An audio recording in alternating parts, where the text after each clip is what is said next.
Hey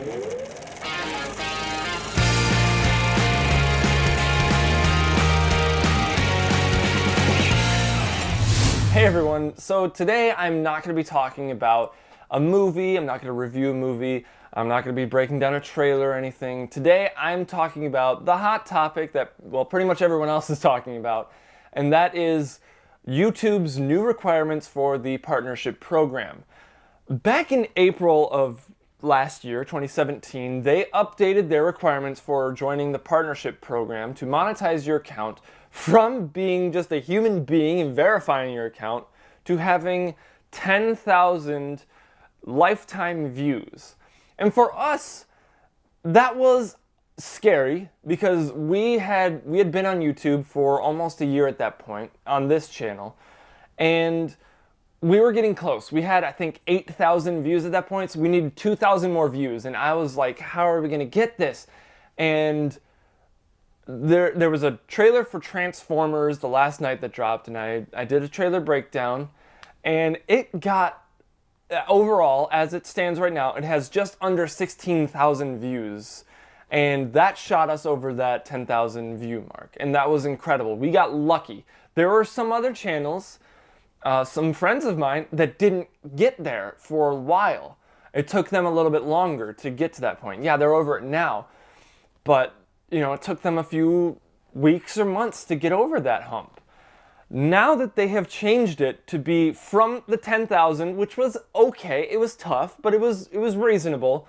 Now they've changed it to, you have to have 4,000 watched hours. That's hours, not watched minutes, which equates to about 240,000 watched minutes. We have on our channel around 193 watched minutes. So we're about 47,000 watched minutes below the threshold. And that's not lifetime watched hours. That's within the last 12 months. That's how they specified it. They were very specific about that. In the last 12 months, if you've gotten this many watched hours, you're still eligible. Not only that, but you have to have 1,000 subscribers. Again, we don't have that. As of filming, we have 374 subscribers. So yeah, we're about 626 subscribers short of that. That's like, we're a third of the way there, pretty much. So the monetization isn't just about making money on YouTube, because to be honest, in the 2 years, almost 2 years that we've been doing this channel, we haven't made a single cent. We haven't seen any money. That's not what it's about. Personally, I love doing YouTube. It's a passion of mine. I love talking about movies. I love just making videos on a weekly basis. That's what I love to do. The monetization with ads gives you the ability to be discovered. When companies are putting ads on your videos, they want you to be discovered because, you know, they're potentially making money off of your videos as well. So it makes sense. You get discovered because of ads. You know, that's not the only thing. Monetization also gives you the ability to add end screen annotations or cards to your videos. And as far as I know, I think it also gives you the ability to add custom thumbnails. It used to be just a verification of your channel, but now I think it requires you to have a monetized channel to add custom thumbnails. So they're going to be taking all those things away from new creators who are trying to get to that point. As far as I know, they're not removing those who have already reached the 10,000 threshold, the 10,000 views threshold. So as far as I know, we will still have the ability to add the custom thumbnails, the end screen annotations, the cards, but other channels who have not reached that threshold or who can't reach the new threshold that they've added for a long time will not have those abilities, which is terrible because thumbnails are a very important aspect of your video, getting popularity, getting views. If you have a crappy thumbnail, your video's not going to get viewed very easily. People judge really quick, especially on YouTube. If your thumbnail is just a still frame of you in the middle of a word going or whatever, some weird facial expression, you're not going to get many clicks on that video. If you have a clean thumbnail with, I mean, the thumbnails that we do aren't the best thumbnails, but they're not just me in the middle of a word about to say something, but you have no idea what I'm talking about. And it's just this background. It's nothing. There's no text on the screen other than what was on the screen in the video, because YouTube just grabs 3 random frames from your video. I think one near the beginning, one in the middle, one near the end. And you have to choose between those 3 pictures for your thumbnail. That in and of itself is going to be a huge hurdle for small YouTubers to get over. And like I said, I really hope that they don't remove that ability from those who already have it, because it's going to be even harder for those of us who are in the middle somewhere and can't get over that new threshold that they've added. This new threshold begs the question, why? Why did they put this into practice? Well, a lot of people are blaming Logan Paul, and yeah, that's a very likely candidate, because in their email, in their statement, they basically mention like one big creator can make a big impact on a huge negative impact on the community and advertisers wanting to advertise on this platform. So they pretty much single out Logan Paul. And I don't quite see it as just being Logan Paul's fault. I mean, demonetization was a thing before Logan Paul did his video on New Year's, showing the dead body like he did. That was stupid. But I see it as how, like, everybody who had a YouTube channel, almost everybody, decided to make videos on his video showing that dead body.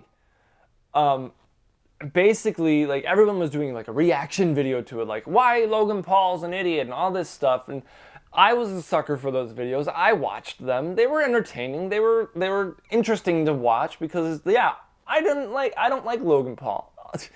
But the fact that smaller YouTuber channels might have benefited from his mistake, because he did that. People uploaded a video explaining why Logan Paul's an idiot or something, maybe got like tens of thousands of views and shot from 100 subscribers to like 2,000 subscribers just because of one video on another YouTuber because of a mistake he made. I think that's who they're after, is the spammers, the scammers, or whatever, the people that are like uploading videos and deleting them before they're discovered to be fake or recreations of other people's videos. That's how I see it. And again, this threshold is going to be very difficult for a lot of smaller YouTubers to get to. Like, this is not going to affect your favorite YouTubers like Chris Stuckman, Jeremy Johns, Screen Junkies, Dude Perfect, Markiplier, or Logan Paul, Casey Neistat. It's not going to affect YouTubers like that because they are well far and above that threshold. Like, they were there within like the first month of their channel. It feels like. That's every time I look back on their old videos, I'm like, those already have a lot of views. Not as many as their new videos, but yeah, they still have a lot of views. And some channels like shot up into infamy really quick, and honestly I don't know how they do it. I wish I knew, but it's not going to affect them, and they could care less because it just makes it easier for them to make their content and make money off of YouTube ad revenue. And it just makes it harder for us smaller YouTubers.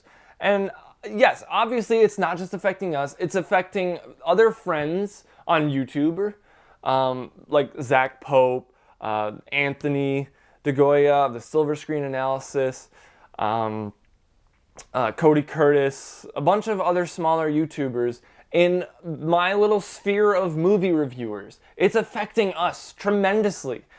Like, it sounds cliche to say, but it's really not fair because we have done our part. We have struggled. We've been doing this for almost 2 years now.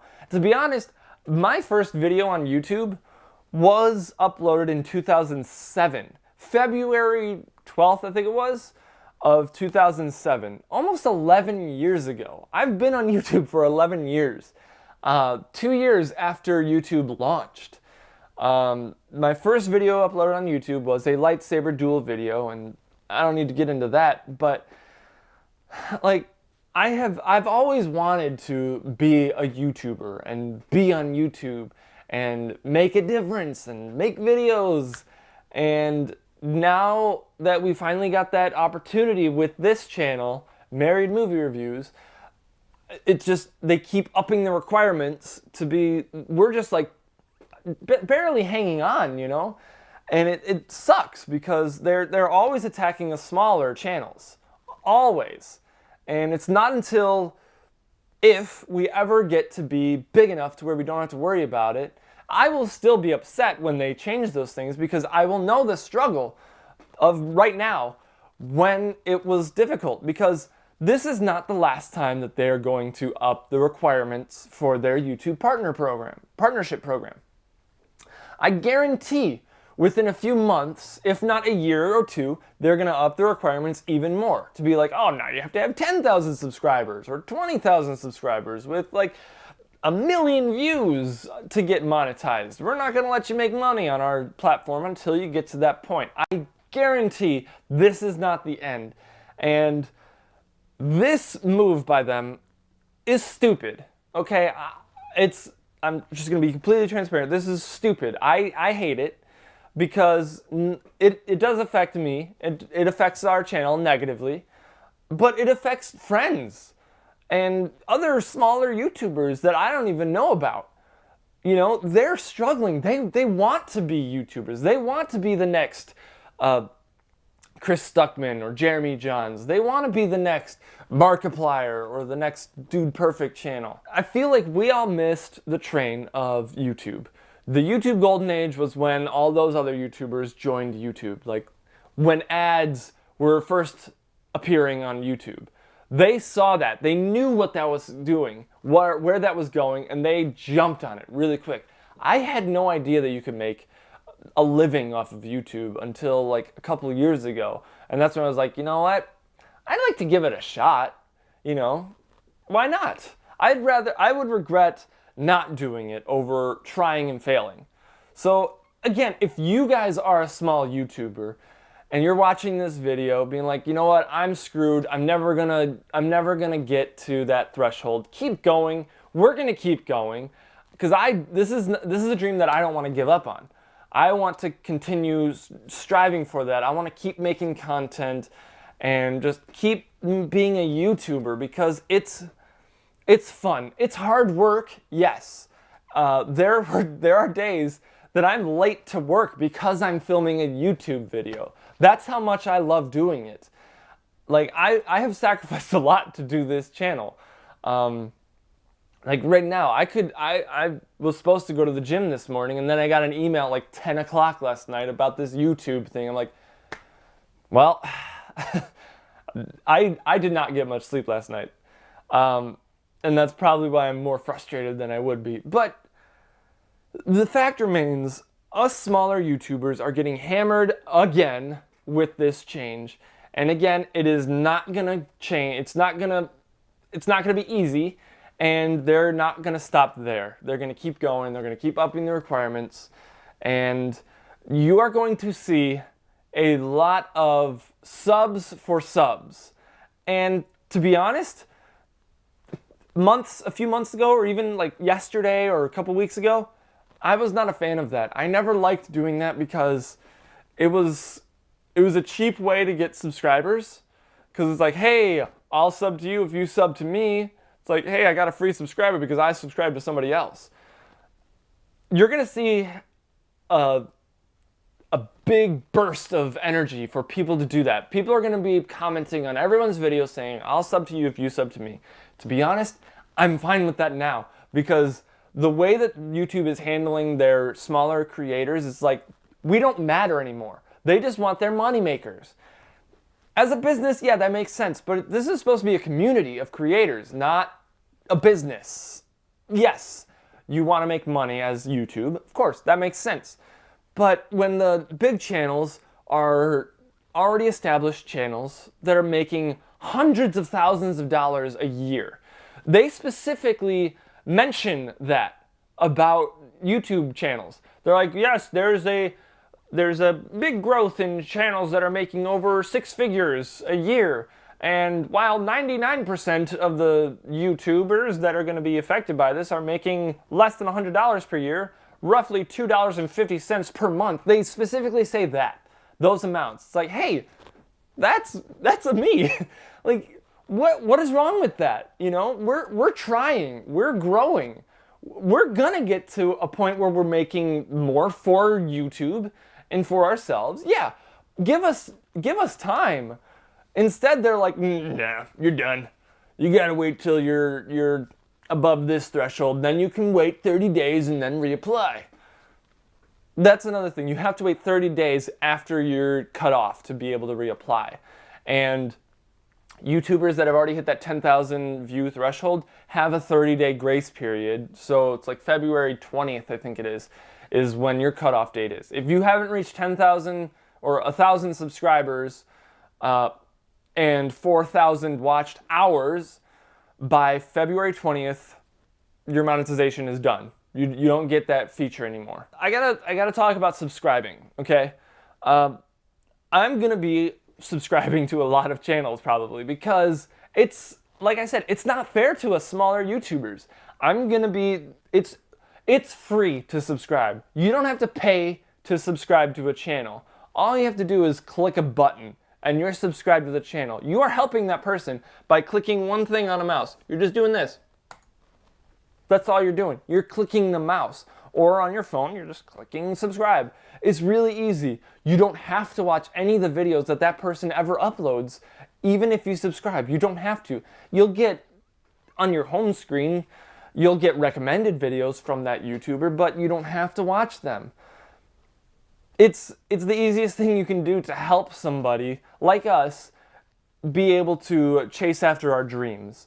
So I have already subscribed to several channels that I thought I was already subscribed to. I don't know why I wasn't. Friends on YouTube and Twitter. I'm like, why wasn't I subscribed to this person before? So I'm like, I'm definitely subscribing now because they need all the help they can get because, again, it's not fair to remove that from us. So I could talk for hours on this.